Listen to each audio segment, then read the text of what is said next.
First, I want to give you a quick snapshot on the key differences between a standard scramble and an on-target scramble. In a standard scramble, everyone in the foursome hits the same shot. In an on-target scramble, everyone in the tournament hits the same shot. In an on-target scramble, every player will hit exactly 14 drives, 14 approach shots, 18 short game shots, and 18 putts. Every shot is predetermined and marked on the course, so everyone in the tournament hits the same shot. Every shot is given a skill score based on distance, accuracy, and proximity to hole. After scoring each shot, you pick up and move to the marked location for the next shot. A team's skill score for each shot is the best individual skill score. After the tournament, the skill scores for all the holes are converted to a special overall skill score for the team.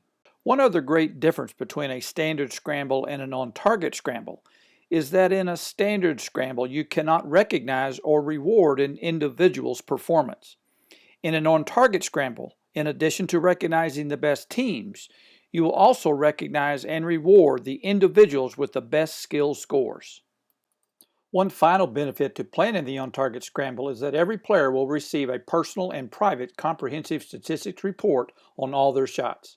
With this report, they will be able to identify their strengths and weaknesses. Now let's go into more detail on how on-target scrambles are played and scored. On all par 4s, after hitting your tee shot, drive your cart adjacent to the ball and use the cart's GPS to determine the remaining distance to the hole. If your drive misses the fairway and you find it in an area you can't take your cart, drive the cart as close as possible parallel to the ball to get your GPS reading. If you are in the fairway, use the following. If more than 200 yards from the pin, score 6. If you're 151 to 200 yards, score 5. 101 to 150, score 4. 50 to 100, score 3. If your drive is less than 50 but not on the green, score 2. And if you should hit your drive on the green, score 1. If your drive is not in the fairway, you will add 1 stroke to your distance number. In other words, if you were in the rough 125 yards from the hole, your distance score would be 4, but you would add 1 stroke for missing the fairway and have a final skill score for this drive of 5. You will record your skill scores using a special on-target scorecard. Here's how you would score a drive in the fairway 125 yards from the hole. You would circle the distance score of 4 because the drive was between 101 and 150 yards from the hole. And since you were in the fairway, your final score remains at 4. If your tee shot went the same distance but was in the rough, then you would also circle the +1 box for missed fairway, and your final drive skill score for this hole would be 5. The maximum skill score for any drive is 6. So if you hit a drive in the rough between 151 and 200 yards from the hole, you would have a distance score of 5 and you would add 1 stroke for a score of 6. If you hit your drive in the rough 210 yards from the hole, you would have a distance score of 6 and you would still circle the +1 for your personal statistics report, but your final skill score would be 6 since that is the maximum. If you hit your drive out of bounds or the ball is lost, or for any drive that was unplayable in real golf, and you would have taken a drop, do not circle any distance number, but only circle P for penalty, and give yourself a maximum score of 6. For par 5, there's a special procedure. On par 5s, you will not score your drive and pick up. Instead, you will hit your drive and second shot, and then score the result based on where your second shot ended up. If your drive is in the rough, then you will play it as it lies. And if you hit your second shot into the fairway, your skill score will be based on being in the fairway. Players like this special feature for par 5s because for some, they have a chance to hit their second shot on the green and score 1 for their team. If your drive is unplayable and would have resulted in a penalty, then do not play your second shot. Pick up, circle P on the card, and give yourself a maximum score of 6.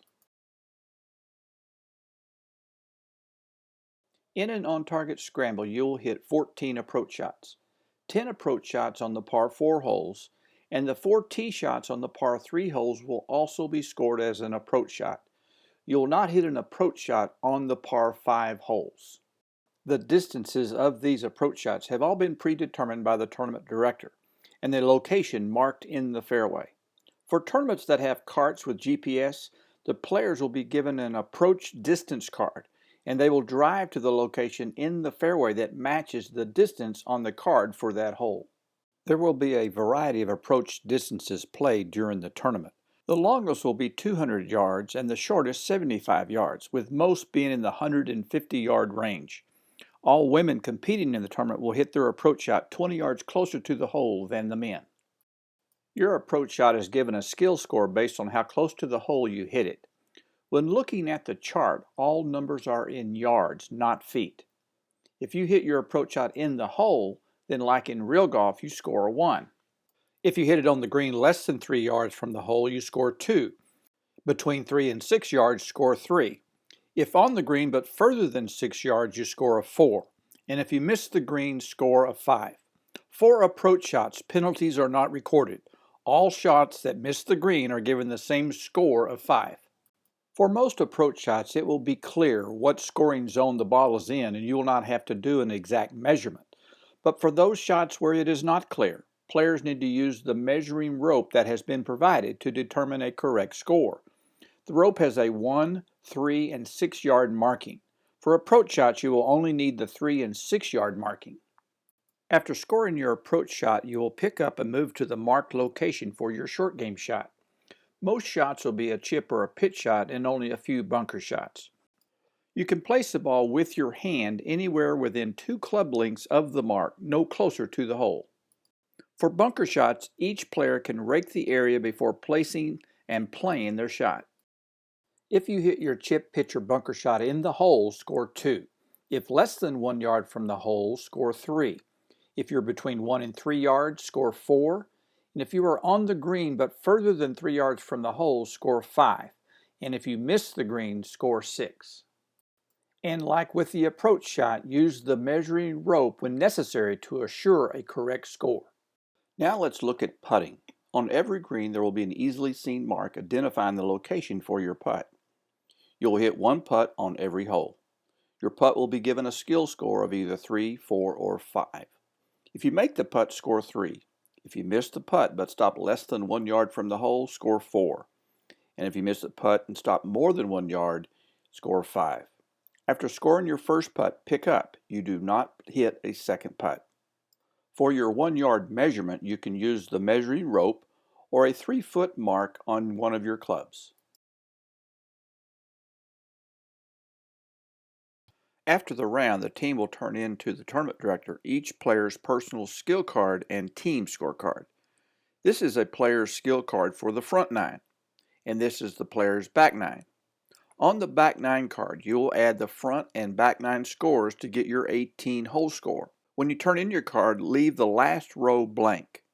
The tournament director will complete the scoring. Because the drive score and approach score were based on only 14 shots, that score will be converted to a simulated real golf 18-hole score.